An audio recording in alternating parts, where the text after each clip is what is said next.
بنبدأ فيلمنا النهارده مع بنوتة اسمها منى، واللي بتبقى بتحلم ان هي بتلعب مع باباها شطرنج، وان فجأة الارض بتتقسم من تحتيهم، وان باباها بتبلعه سحابة، وبتصحى من النوم على صوت باباها فبينده عليها عشان ميعاد المدرسة، وبتلبس منى هدومها وبتنزل تفطر مع باباها والفار بتاعها اللي بتفضل تلعب معاه في الجنينة. بعدها بتوصل رسالة لباباها فيها صورة جماعية ليهم مع واحدة اسمها هيلينا وبنتها، وبتتضايق البنت وبتقول ان جانا بتفضل ماسكة التليفون طول الوقت، وبتسأل منى والدها هي لازم تتنقل تعيش معاهم هي وبنتها. فبيقول لها باباها هو انت مش عايزة يكون عندنا عيلة تانية؟ فبتقول له يا بابا انا وانت عيله اهو. فباباها بيقول لها ما تتضايقيش كده، الموضوع مش هيبقى وحش زي ما انت فاكره. وبالليل بتنام منى وبتحلم انها بتطير وسط سحابه، وبتخبط مره واحده في سحابه وبتتكسر حته منها، وبتبص جواها وبتلاقي مصنع للاحلام جواه عمال وشغالين، وبتصحى منه من النوم مره واحده وبتبدا ترتب الاوضه بتاعتها علشان تستقبل جانا وهيلينا. ولكن جانا بتطلع بنت قليله الذوق وبتعاملها وحش جدا، وكمان بتكون مدمنه للموبايل وبتصور كل حاجه من اول ما تدخل البيت، وبتتصور سيلفي مع منى وبتروح تشوف الاوضه اللي هيشاركوا فيها هما الاثنين سوا. وبتدخل جانا الاوضه وبتتريق على لبس منى، وبتترعب لما بتشوف العنكبوت والفار بتوعها، وبتنده جانا على مامتها اللي بتدخل بسرعه مع والد منى وبتقول لها ان هي خايفه من الفار ومش عايزاه في الاوضه. وبيقول والد منى انه ممكن ينام في الصاله تحت، فمنى بتقول له ما ينفعش ان هو عمره ما نام لوحده، بتضطر ان هي تحطه في قفص وهي زعلانه. وبالليل بتروح منى تطبخ مع باباها وهيلين، وبيرن والد جانا عليها فبتفرح جدا، ولكن بعد كده بتكتشف انه رن عليها بالغلط فبتزعل وبتقفل، وبترفض تاكل من الاكل اللي طبخوه العيله، وبتقول ان هي عايزه السوشي. ولما بيوصل السوشي بتفضل تصور فيه وبتتضايق جدا منه، وبتروح تاكل منه. بيزعق لها باباها وبيقول لها انت كده بتبوظي اللحظات الحلوه، فبتقول له ان اللحظات الحلوه باظت بعد المليار صوره اللي خدتها للسوشي. وبالليل ما بتعرفش منها ان هي تنام من سبب صوت تليفون جانا، وبتطلب منها ان هي تعمله على الوضع الصامت، لكن جانا بترفض، وبتحط قطعتين شطرنج في ودانها وبتغمض عينيها علشان خاطر تنام. وبتحلم ان هي بتمشي على السحابه وبتدخل مصنع الاحلام، وبيطلب منها صانع الاحلام انها ترجع لحلمها علشان وجودها هنا مخالف للقواعد. وبتتفرج منها على المكان وهي منبهره، وبيحاول صانع الاحلام يخبيها لانه بيشوف ان المفتش كان جاي من بعيد، وبيزعق المفتش لصانع الاحلام، وبتقع منها على ظهر حوت كبير اللي بيفضل يلف بيها بين الكواكب ويرميها على مكان تتفرج فيه على صناعه حلم لباباها. وبيديها صانع الاحلام نص وبيقول لها يلا فين الكيك؟ فبتساله منها كيك ايه؟ فبيقول لها اللي هتستخدميه في الحلم. وبتكتشف منها ان هي بتأدي دور في الحلم، ولكن بتاخد طبق تاني بيكون انشوجه بدل الكيك، وبتدخل تلاقي باباها قاعد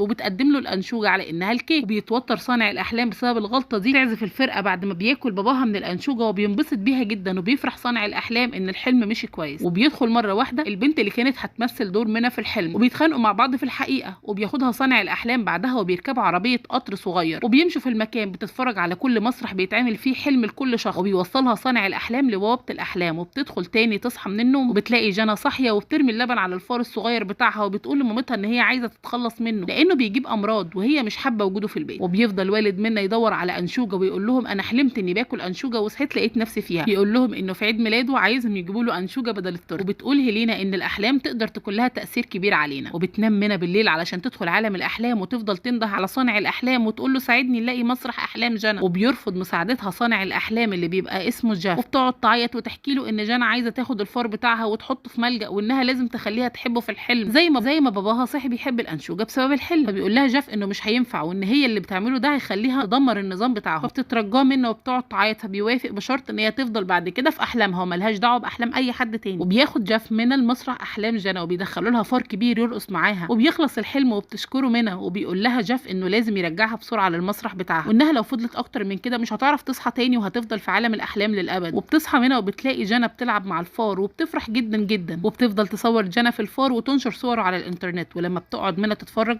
بتلاقي صورها منشوره والناس بتتنمر عليها، فبتزعل وتقعد تعيط تاني، وبترجع لمنصة الأحلام مرة تانية. وبيتضايق صانع الأحلام جاف وبيقول لها إنه كده هيخسر وظيفته بسببها، وبيرفض يخليها تدخل، لكنها بتفضل تترجاه، فبيوافق بعد ضغط، وبيقول لها إن دي هتبقى آخر مرة تعمل كده. وبيروحوا مسرح أحلام جانا وبيلعبوا في الحلم بتاعها، وبيغيروه مرة واثنين وثلاثة لحد ما بيوصلوا للنتيجة اللي بتبقى منى عايزاها. وبيوصل المفتش وبيطلب جاف من منى إنها تستخبى، وبيشوفها على مسرح الحلم بتاعها، وبيدخل المفتش المسرح يدور على منى الدخيل على الأحلام، لكن جاف بيلحق نفسه بمساعدة صديق بيخبوا منها بسرعه، وبيقول لها ان دي اخر مره وبيرجعها للواقع تاني. وبعدين بتبقى زعلانه ان هي لبست البلوفر، وان المتابعين بتوعها بيتريقوا عليها على السوشيال ميديا وبيلغوا كمان متابعين. وبتقعد تعيط وبتقول انها هتروح تعيش مع باباها، وبتروح هيلينا لجون والد منى وبتقول له ان هي هتنقل لان بنتها جانا مش مرتاحه. وبيدخل جون يقول الخبر ده لمنى، وبيطلب منها انها تساعد جانا في توضيب حاجتها. وبتلاقي جانا كتاب فيه رسومات الحلم بتاعها ومكتوب فيه المهمه تغيير جانا. تعرف ان منى بتتحكم في احلامها، فبتقرر انها ما تمشيش وتتحدى منى. وبتلاقي منى بعدها والدها بيلعب وبيرقص مع جنى وقاعدين مع اهلنا بيضحكوا، تتضايق وبتكسر في البيت وبتدخل في اوضتها وبتروح مسرح الاحلام، وبيحذرها صانع الاحلام من تغيير احلام الناس، لكنها ما بتسمعش كلامه وبتفضل تعمل احلام مرعبه لجنى. وبيتدمر مسرح احلام جنى وبيخرج الموضوع عن السيطره، وبتتزحلق منها وبتقع في نفايات الاحلام، واللي بيدخلها ما بيعرفش يخرج منها تاني. وبتصحى منها من النوم بتلاقي جنى في غيبوبه وبتقعد تعيط، وبتروح منها تقول لوالدها ان كل ده كان غلطتها وان هي هتعرف تصلح الغلطه دي. وبتنام منها وبتحاول تدخل عالم الاحلام بس ما بتقدرش، وبتفتح اللابتوب بتاعها وبتسمع اغاني وبتحاول تنام، وبتشوف مامتها وبتقول لها انت ازاي هنا، انت سبتيني. فبتقول لها مامتها ان هي ما سابتهاش وان هي لسه موجوده وانها هي اللي في السرير بقالها ايام وكانت بتحلم. وبتفرح منها جدا، لكن فجاه بتكتشف ان مامتها مجرد واحد من افراد صناع الاحلام وضحك عليها وهي دلوقتي في عالم الاحلام. وبتجري منها وبتاخد عربيه وبتمشي بيها وبتروح لجاف صانع الاحلام وبتقول له انها بتدور على جنى وعايزه تلاقيها. فبيقول لها ان ده صعب جدا وبتقول له انها مش هتيأس، وبتروح من المكان اللي بيتخلصوا فيه من نفايات الاحلام وبتقرر تنزله وتفضل تنده على جنى وترن عليها على التليفون. وبتسمع صوت التليفون جنى بس ما بتلاقيهاش، وبتفضل تعيط وفجاه بتسمع صوت جنى بتطلب المساعده. تجري منها ورا مصدر الصوت وبتوصل، وبتتاسف لها وبتقول لها ان هم لازم يطلعوا بره ولازم يرجعوا البيت. لكن فجاه البرج بيقع وبيلاقوا قدامهم عنكبوت ضخم وبيجري وراهم، وبيدخلوا البنتين بيت قديم وبيقفلوا الباب وراهم. فجاه بتكتشف جنى ان ده حلم قديم من احلامها